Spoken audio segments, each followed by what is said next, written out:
Bonjour, je finis cette vidéo sur mon téléphone parce qu'il n'y a plus de place sur mon ordinateur. Quoique, c'est vrai, j'ai un autre ordinateur, je suis con, j'aurais pu l'ouvrir. Bon, on verra, s'il n'y a pas assez de place, je ferai une troisième vidéo sur votre ordinateur. Bref, on finit. Donc oui, parce que en fait, c'était pas du tout prévu, mais vive la spontanéité, et puis en fait, c'est très cohérent avec le tirage, donc on continue, on ne se justifie pas, hein, à quoi bon. Si vous êtes encore là, c'est que vous êtes dans le coup.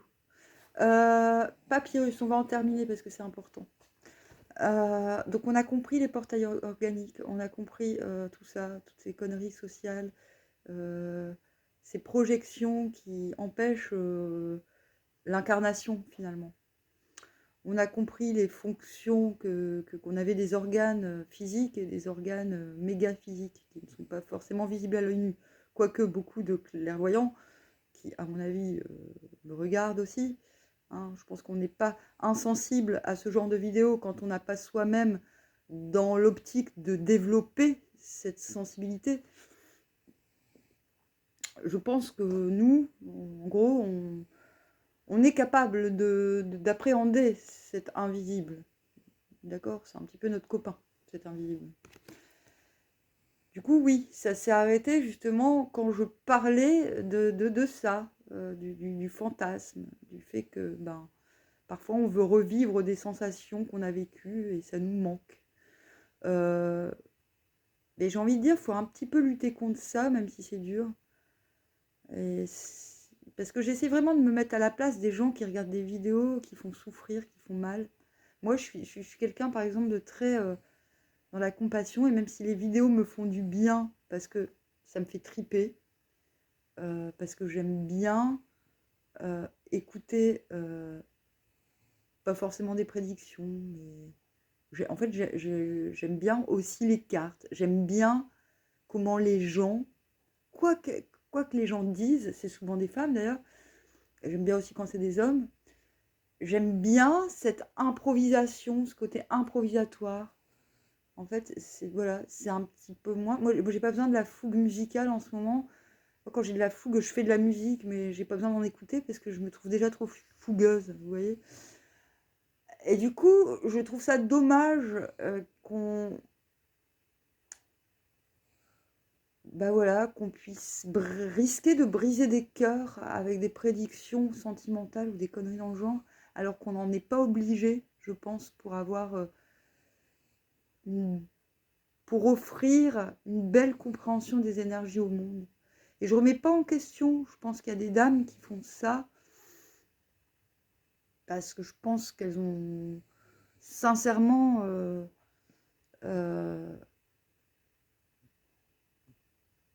leur façon d'interpréter les cartes il y a sûrement sincèrement des milliers de gens qui ont besoin d'entendre ce qu'elles disent. Mais je pense que les énergies ne méritent pas d'être réduites à des prédictions sentimentales. Je trouve ça fort dommage et fort symptomatique de la culpabilité que l'on donne aux gens d'avoir besoin d'aimer, en fait. Et ça, je trouve ça dommage. Donc, quand je dis il faut lutter en soi contre ce besoin, contre le manque, il ne faut jamais lutter contre le besoin d'aimer. Ça n'est pas la même chose. D'accord? Nuance. Le besoin d'aimer, voilà, c'est beau, c'est noble. Donc voilà, nourrissez vos dépendances. Voilà, moi je ne dis pas libérez-vous de vos dépendances, je dis nourrissez vos dépendances. Prenez soin de vos dépendances parce elles vous permettront de vous connaître mieux, j'ai envie de dire. Voilà. Moi j'ai eu beaucoup d'amis alcooliques, drogués, tout ça. Moi je me suis jamais droguée pour ainsi dire. Je vais peut-être goûter une ou deux fois, quoi. Ça m'a jamais eu besoin. Ça m'a pas empêché d'avoir des amis dans l'extrême inverse, vous voyez. Et, et je pars du principe que, ben voilà, si les gens préfèrent mourir que de pactiser avec leur dépendance et de s'en trouver d'autres et des plus agréables, c'est leur droit. Voilà, c'est tout.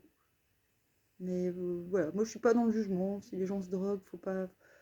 C'est qu'ils ont besoin d'amour. C'est tout. Donc faut arrêter de culpabiliser les gens. encore plus les culpabiliser d'aimer ou de souffrir, d'être mal aimé.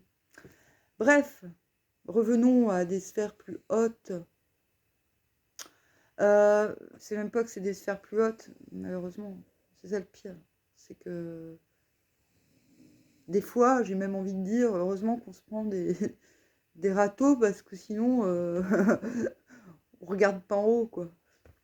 On n'a plus envie de regarder en haut. La vie est bien faite. Oui, dites-vous bien que derrière tout grand sage, il y a sans doute un millier de râteaux derrière, d'accord. Voilà. Donc on revient à Papyrus. Elle est vraiment très très chouette cette carte. On a presque un hexagramme en fait. Hein. Vous voyez, si vous me suivez, je tire le Yi-King, ça ressemble un peu à ça, sauf qu'il y a 6.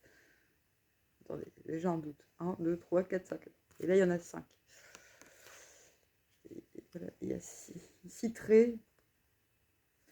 C'est le créateur. Bon, c'est pas grave, il y en a que 5. Il en a mis que 5, le gars.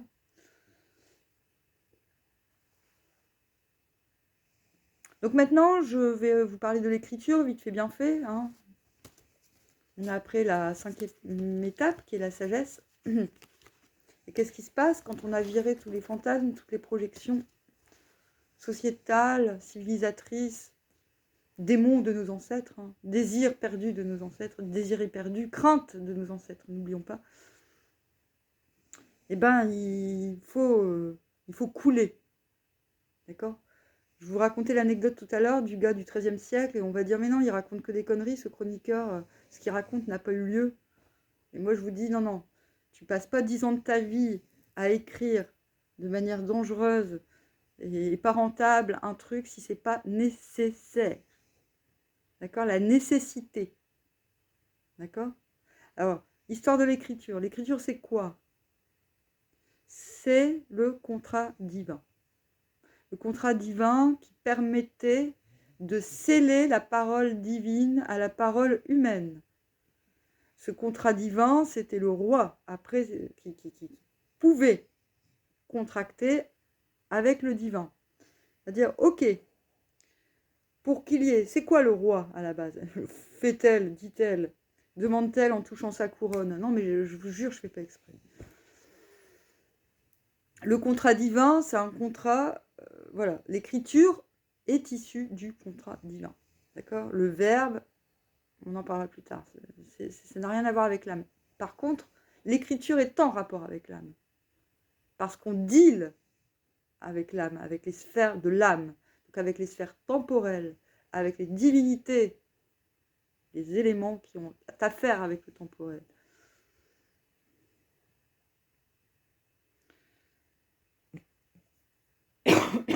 Bon, là, il s'agit de sphères sous-marines, vous l'aurez compris. Abyssales, ancestrales. L'encre, elle vient d'où ? Du poulpe. Main à l'envers, main, âme. Ok ? Comprenez ? Ça va tout seul, hein. Tout est cohérent. Hein. C'est pour ça que quand j'ai tiré les cartes, j'ai bugué. Hein. J'ai fait ouh, à ce point-là, ouh là là, ouh là là.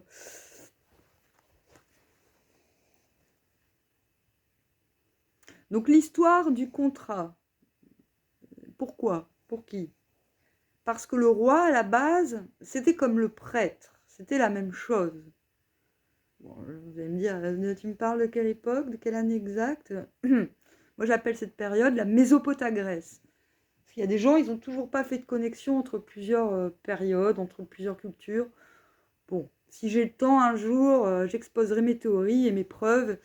Et j'ai pas assez de preuves pour me la péter pour l'instant. Donc pour l'instant, on va s'occuper. Là, je m'occupe d'autre chose. Je suis revenue un petit peu plus proche. Je suis revenue il y a 2000 ans. Non, 1500 ans. Ouais, 1500 ans. Je suis à 1500 ans en arrière. C'est déjà pas mal. Bref, on reviendra dans 5000 ans en arrière plus tard. Je reviendrai 5000 ans en arrière plus tard. Mais grosso modo, on avait le roi, c'était le prêtre. Le roi, ah bah si, c'est aussi d'actualité chez nos premiers rois ici. Hein. Le prêtre, il est arrivé après. Il est arrivé à prêtre. Le prêtre, c'est à prêtre. D'accord ? C'est un attribut secondaire. C'est quand ça... Voilà. Je vous expliquerai après, plus tard. Je ne sais même pas si je vais vous expliquer maintenant. Donc le roi, grossièrement, c'est quoi? Je gouverne des gens qui ont besoin d'être gouvernés. Mais pour qu'il y ait un équilibre, je ne peux pas supporter le pouvoir tout seul, parce que ce serait indécent. Non, c'est pas ça le mot. Ce serait horrible. C'est pas possible. Voilà. C'est pas le but. D'accord? Le but du règne, c'est pas le pouvoir.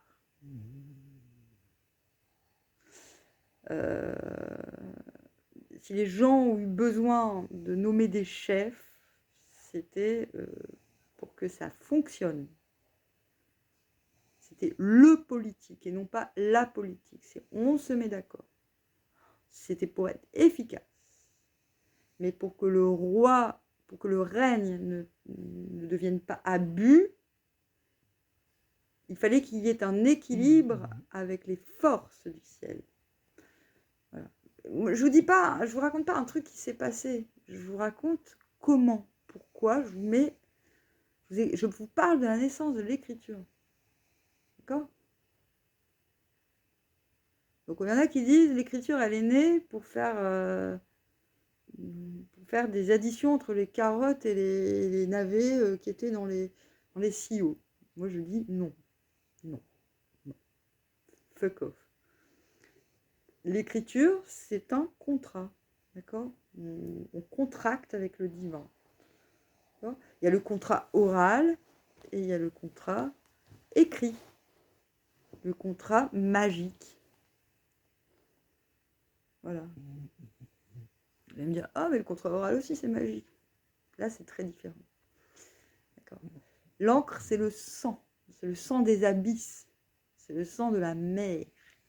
Le sang de l'océan. C'est le sang de l'âme. C'est très important ce que je suis en train de dire. L'écriture a une puissance beaucoup plus vaste vous ne pouvez pas comprendre. C'est-à-dire qu'il va... Vous allez me dire, mais je vous prends pour des yeux. Non, non, non. Il faut comprendre. Il faut l'avoir vécu. Amusez-vous. Écrivez un livre et réalisez que tout ce que vous écrivez se passe. Le jour où vous aurez vécu cette expérience, on prend un café ensemble. Pas de problème. Là, on pourra rentrer dans une... Ok ? L'écriture, ce n'est pas de la rigolade. D'accord ? Ok ? Voilà. Maintenant, il y a 3 écrivains dans chaque village maintenant. Hein. Il y a des livres... je ne vous parle pas du métier d'écrivain. D'accord ? Tant mieux qu'il y ait beaucoup de gens qui écrivent.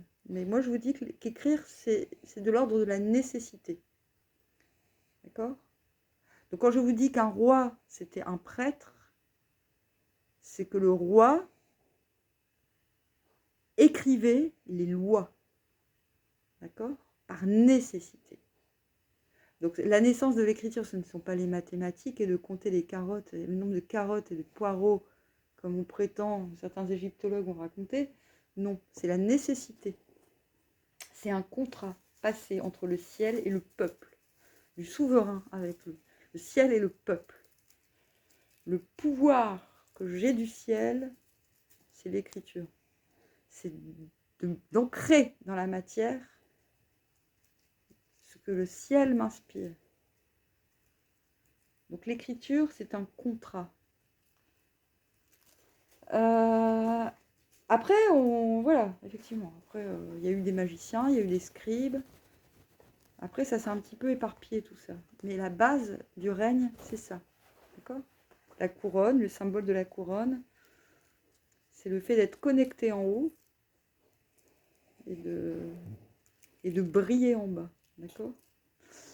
De partager la lumière, ces lumières. Et les lois étaient vues dans l'Antiquité comme des bénédictions, pas comme des interdictions. Voilà. Les gens avaient besoin de lois pour se mettre d'accord, pour communiquer. Je suis passionnée du droit et de l'histoire du droit notamment. Voilà. Donc la magie vient du droit, d'accord? Du droit divin, des lois naturelles. Comment voilà, on a voulu composer avec la nature, en s'inspirant d'elle pour s'en protéger. Les gens se sont réunis en société parce qu'ils craignaient la nature. Ils craignaient les prédateurs. C'est la peur qui a réuni les gens. La peur et l'amour. Voilà, ce sont ces deux choses. Maintenant, voilà. La sagesse permet d'avoir une reconnexion à la nécessité. L'âme est la nécessité. Ce qui vous est nécessaire,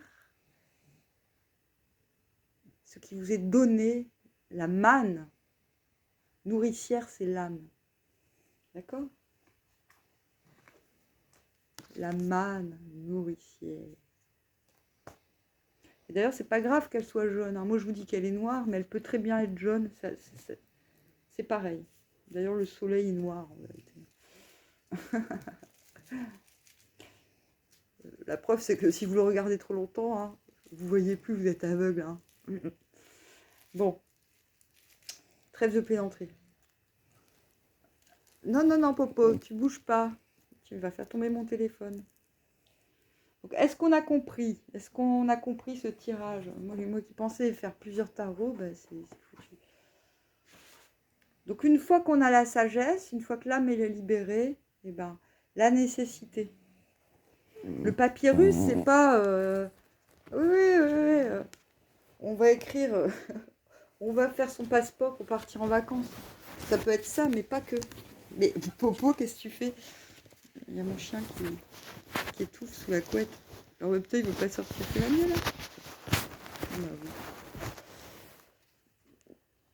Donc c'est la nécessité de faire le lien entre d'être vecteur, okay, d'édicter ces lois, mais pas les lois dans le sens ces lois, des règlements, des lois, mais pas les lois chiantes. Ça peut même être des dogmes. Le dogme, c'est pas forcément... Enfin voilà, on peut initier dans la... Non, pas initier, c'est trop. Non, on peut sortir, on a ce pouvoir. C'est nécessaire. Voilà. Même les gens qui écrivent des harlequins, ils le font par nécessité. Et c'est très bien. Il ne faut pas avoir de jugement. L'expression est quelque chose de tellement important.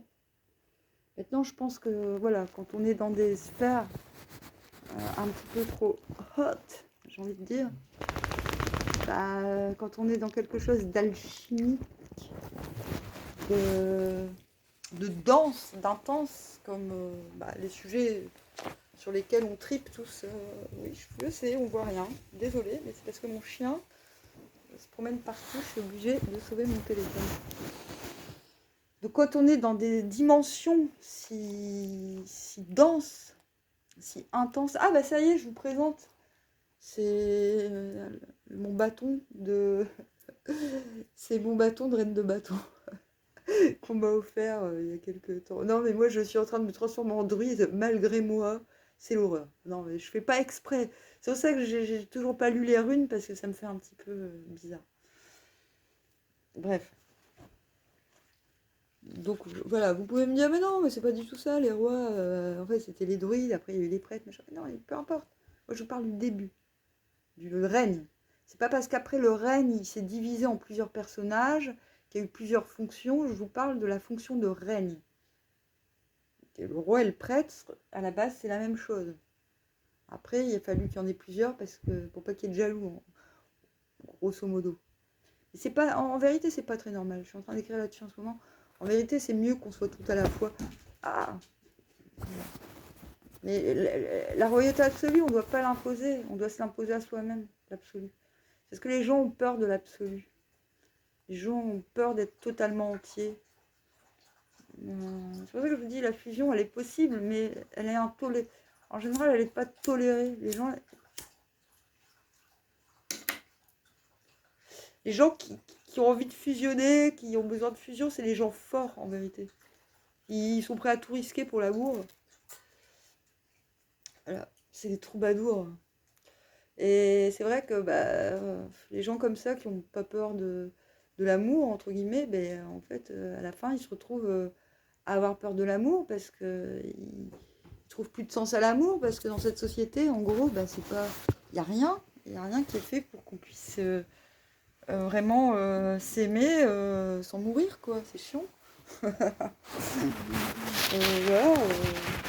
c'est dur. Mais effectivement, il faut se battre pour aimer, moi, je trouve. Moi, je suis là pour ça, en fait.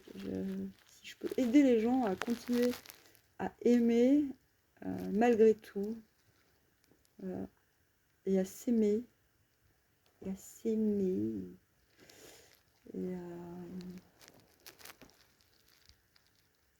malgré tout ce qui nous sépare. C'est un peu ça, hein. Et c'est pour ça, voilà. On rentre pas dans les trucs New Age à 2 balles, parce que les trucs New Age à 2 balles, tout ce qu'ils veulent nous dire, c'est non, non, mais on n'a pas d'ego. Si, on a un ego et encore heureux. Parce que sinon, on se ferait avaler. Voilà, on se réincarnerait. Autant se réincarner hein, si on n'a pas d'ego. Autant se réincarner toutes les 5 minutes. Hein. Ouais.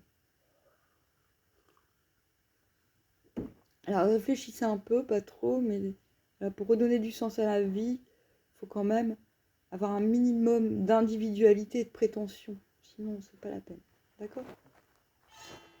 D'accord ? D'accord ? D'accord. Bientôt, je referai des chansons.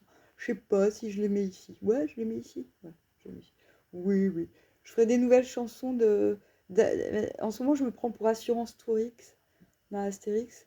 Parce que vu que la vie est en train de faire de moi un druide sans faire exprès, bah, du coup, des fois, je prends le rôle du barde. Et du coup, c'est ce que je suis en train d'écrire sur ça en ce moment. Sur un petit peu les premiers rois qui étaient guerriers, prêtres, bardes et rois. En même temps, ils étaient toutistes, ils faisaient tout à la fois. Et c'était génial. C'est eux ils étaient sympas avec leurs femmes. Leurs femmes, elles faisaient un peu ce qu'elles voulaient, elles finissaient pas décapitées et tout. Quand les femmes étaient respectées, c'est quand les hommes, c'était finalement, on mettait au pouvoir, entre guillemets, on élisait les gens qui étaient capables d'être multiples, en fait, et d'être compétents, d'assumer leur multiplicité. C'est important de connaître un petit peu l'histoire parce que du coup, ça peut nous éviter de tomber dans des écueils maintenant. Voilà, c'est pour ça que des fois, voilà, je vais me lâcher, je vais faire des tirages un peu plus comme maintenant pour peut-être voilà, pour assumer finalement mes compétences multiples. Pas pour me la péter, mais parce qu'en fait, voilà, c'est comme ça. Le savoir, il est lourd, faut le partager au bout d'un moment. Et mais voilà, et heureusement qu'on s'intéresse pas qu'à un seul truc dans la vie et qu'on n'a pas que des expériences dans un seul domaine de la vie. Sinon, on peut pas on peut pas créer des ponts entre les choses, entre les événements et puis les phénomènes. Voilà. Donc trouver le juste milieu entre la dispersion et la rigidité. Voilà. Ce que j'ai tenté de faire pendant 40 ans. Et ça y est, maintenant, pouf, peut-être que c'est bon, peut-être que je vais pouvoir créer sans qu'on me fabrique des bûchers. Ce serait cool, j'aimerais bien. Bon, je pense que ça suffit, hein. Ça suffit. Ça a assez duré, là, on est d'accord. Donc on verra, hein. Sans doute que ces prochains jours, on va tester celui-ci. Après, je vais continuer quand même les signes avec le Yiking parce que je trouve que ça fonctionne très très bien. J'ai très confiance au Yiking. Et là, pour les trucs un peu plus méga physiques, cours de rien, on va faire un petit... Voilà, je vais tester chacun de mes oracles et on verra où ça nous mène. On va faire ça. Ok. À bientôt. Au revoir.